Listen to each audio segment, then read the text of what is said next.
नरेंद्र मोदी आज अकलूजमध्ये सभा घेणार आहेत, तर दुसरीकडे पश्चिम महाराष्ट्रात आज दिग्गज नेत्यांच्या सभांचा धडाका बघायला मिळणार आहे।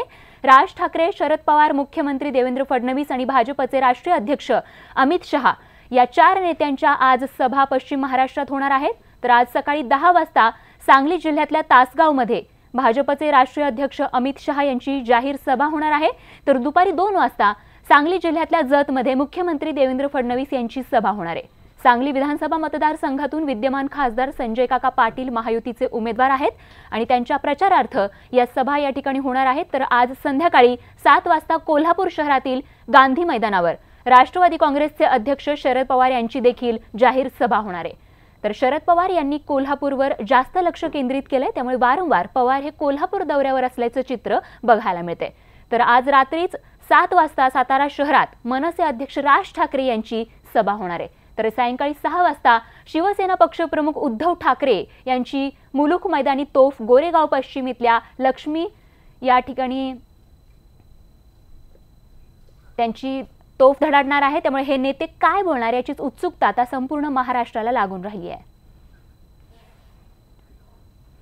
तर राज्यासह देशभरात दुसऱ्या टप्प्याचं मतदान उद्या म्हणजेच 18 तारखेला होणार आहे। देशातल्या 13 राज्यांमधल्या 97 जागांवर उद्या मतदान होणार आहे, ज्यामध्ये राज्यातल्या 10 लोकसभा मतदारसंघांचा समावेश आहे आणि यामध्ये सोलापूर, नांदेड, बीड, उस्मानाबाद, बुलढाणा, अकोला, अमरावती, हिंगोली, परभणी आणि लातूर या लोकसभा मतदारसंघात दुसऱ्या टप्प्यात म्हणजेच उद्या मतदान होणार आहे।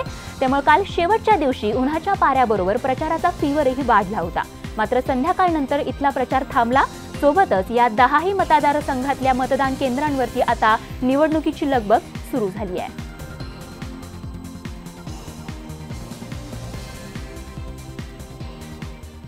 तर उद्या होणाऱ्या दुसऱ्या टप्प्यातल्या मतदानामध्ये राज्यातल्या ज्या 10 लोकसभा मतदारसंघात मतदान पार पडणार आहे, यामध्ये कोणत्या दिग्गज नेत्यांची फाईट कोणासोबत आहे हे आपण बघणार आहोत। सोलापूरमध्ये आपण पाहतोय सुशीलकुमार शिंदे, त्याचबरोबर तिहेरी लढत या ठिकाणी आहे। भाजपकडून जयसिद्धेश्वर स्वामी रिंगणात आहे, त्याचबरोबर वंचित बहुजन आघाडीचे प्रकाश आंबेडकर या तिघांमध्ये यामध्ये सोलापूर लोकसभा मतदारसंघात लढत होतीये। नांदेड लोकसभा मतदारसंघाचा विचार केला तर अशोक चव्हाण आणि प्रताप चिखलीकर यांच्यामध्ये लढत होणार आहे। तिकडे बीड लोकसभा मतदारसंघाचा विचार केला तर प्रीतम मुंडे आणि बजरंग सोनावणे यांच्यामध्ये लढत आहे।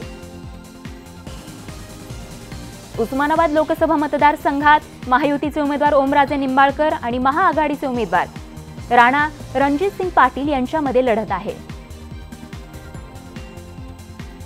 बुलढाणा लोकसभा मतदारसंघात प्रतापराव जाधव आणि राजेंद्र शिंगणे यांच्यामध्ये लढत आहे। तर अकोला लोकसभा मतदारसंघात तिहेरी लढत आपल्याला बघायला मिळते। संजय धोत्रे, हिदायत पटेल आणि प्रकाश आंबेडकर यांच्यामध्ये ही लढत आहे। अमरावती लोकसभा मतदारसंघामध्ये नवनीत राणा आणि आनंदराव अडसूळ यांच्यामध्ये लढत आहे। हिंगोली लोकसभा मतदारसंघामध्ये हेमंत पाटील आणि सुभाष वानखेडे यांच्यामध्ये लढत आहे। परभणी लोकसभा मतदारसंघाचा आपण विचार केला तर राजेश विटेकर आणि संजय जाधव यांच्यामध्ये लढत होणार आहे। लातूर लोकसभा मतदारसंघामध्ये सुधाकर शृंगारे आणि मच्छिंद्र कामत यांच्यात लढत आहे।